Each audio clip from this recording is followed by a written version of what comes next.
Hello friends, welcome to Sharma's channel.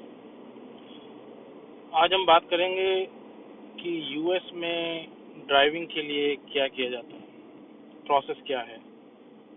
और अच्छी बात यह है कि इंडिया के मुकाबले काफ़ी आसान रहता है यूएस में ड्राइविंग करना। लेकिन जब हम नए नए यहाँ आते हैं तो कैसे करें। सबसे पहली बात तो इंडिया में एक इंटरनेशनल ड्राइवर्स लाइसेंस भी मिलता है जो वैलिड होता है यहाँ पे कुछ दिनों के लिए। आपको यहाँ का लाइसेंस लेना ही पड़ेगा सूनर और लेटर। और हर जो स्टेट है वो अपना सिस्टम है। हर स्टेट का 50 स्टेट्स हैं यूएस के अंदर, तो हर स्टेट की रिक्वायरमेंट्स थोड़ी बहुत एक दूसरे से अलग होती हैं। तो लेकिन जो मोटा मोटा है जो हर स्टेट फॉलो करता है वो ये है कि पहले तो आप जो उनके ऑफिस होते हैं उन्हें DMV बोलते हैं, डिपार्टमेंट ऑफ मोटर व्हीकल्स। वहाँ जाकर उन्हें कहना होता है कि मुझे नया ड्राइवर्स लाइसेंस लेना है। तो वो आपको एक बुकलेट देते हैं, उसमें ड्राइविंग के से रिलेटेड क्वेश्चंस होते हैं। तो बेसिकली रिटन एग्ज़ाम, सारे रूल्स जो हैं वो जो फॉलो करने हैं आपको, किस साइन का, किस रोड साइन का क्या मतलब होता है, वो सब कुछ तो आपको प्रिपेयर करना होता है उस बुकलेट के बेसिस पे।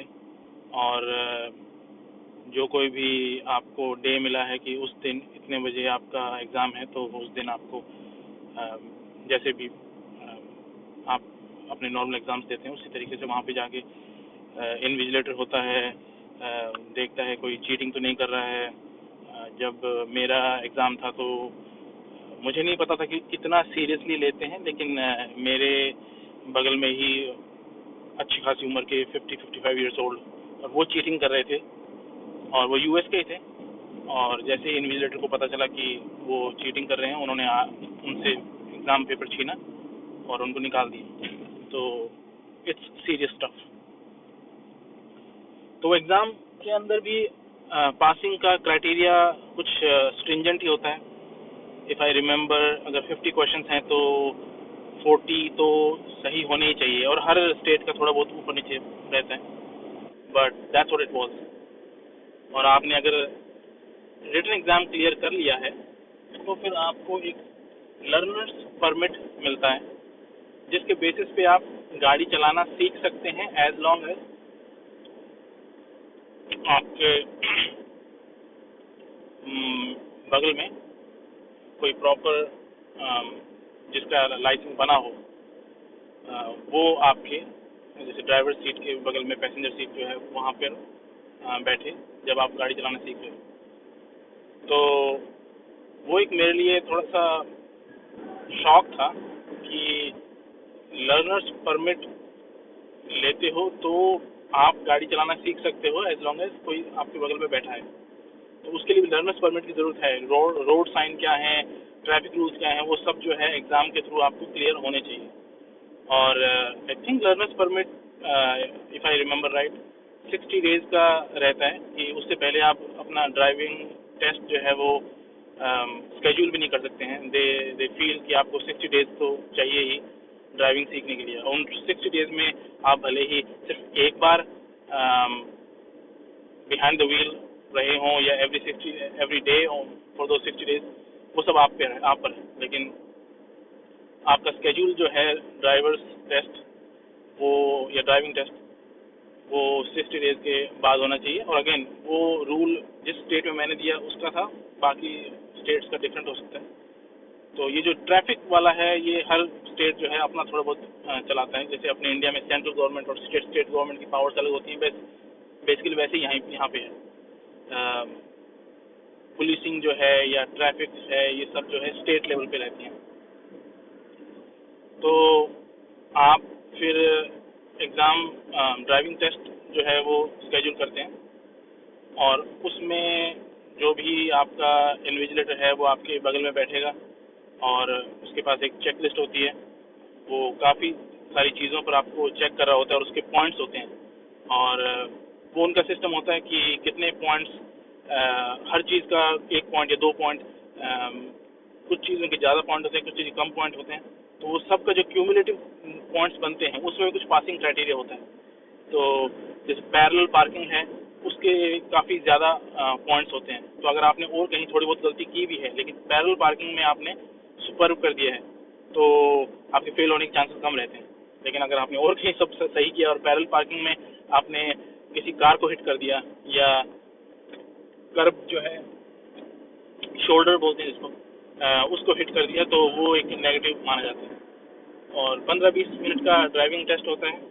और जो लोग एक्सपीरियंस हो जाते हैं कि इस DMV के जो भी इन्विजिलेटर हैं वो इसी राउट पर लेके जाते हैं, इतना तो समझ में आ जाता है कि यही एक राउट है जिस पर हर टेस्ट होता है। तो कुछ लोग तो ड्राइविंग टेस्ट से पहले 5-6 बार उस राउट पे बहुत प्रैक्टिस कर लेते हैं ताकि एग्ज़ाम के दिन बेसिकली आपको क्वेश्चन पेपर पहले से पता है।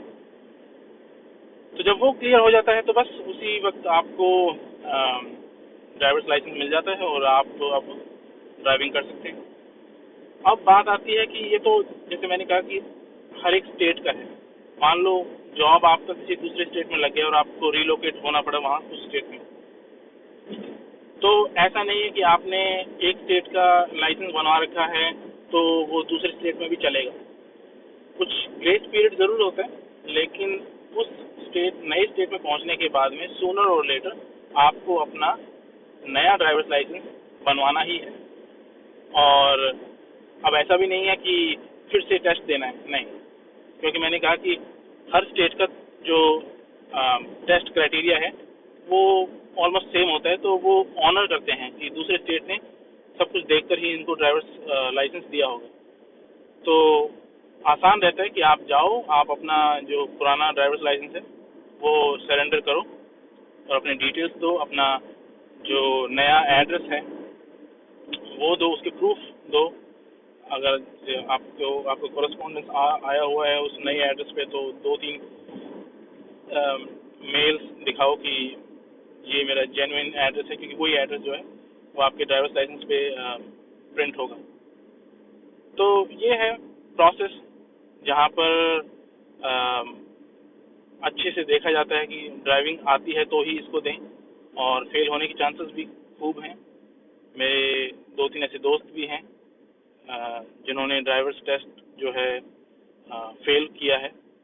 और एक बार फेल किया तो ऐसा नहीं कि फिर आप कभी दे नहीं सकते हो, लेकिन आपको दोबारा से एक टाइम पीरियड दिया जाता है कि अब आप जाओ वापस सीखो, और स्केड्यूल आप इतने दिन के बाद ही कर सकते हो। और उसमें भी I think number of attempts होती हैं। अब आज कोई आदमी बार बार उस चीज़ को फेल कर रहा है तो वो एक रेड फ्लैग भी हो जाता है। तो आई होप आपको ये एपिसोड अच्छा लगा होगा। ये क्वेश्चन काफ़ी बार मुझसे पूछा जाता था तो मैंने सोचा इसका एक छोटा सा वीडियो बना दिया जाए। आई एम श्योर मैंने हर चीज़ कवर नहीं की होगी, तो अगर आपको किसी भी तरीके का ड्राइविंग से रिलेटेड क्वेश्चन है तो आप ज़रूर मुझसे पूछें, मुझे कमेंट सेक्शन में पूछ सकते हैं। अगर आपने ऑलरेडी इस चैनल को सब्सक्राइब नहीं किया है तो प्लीज़ गो अहेड सब्सक्राइब। अगर आपको ये वीडियो पसंद आया तो show your support, show your love, like the video, share it with your friends who may find it useful. ये वीडियो उन लोगों के लिए तो बहुत यूज़फुल है जो नियर फ्यूचर में US आना चाहते हैं and they are very curious about everything.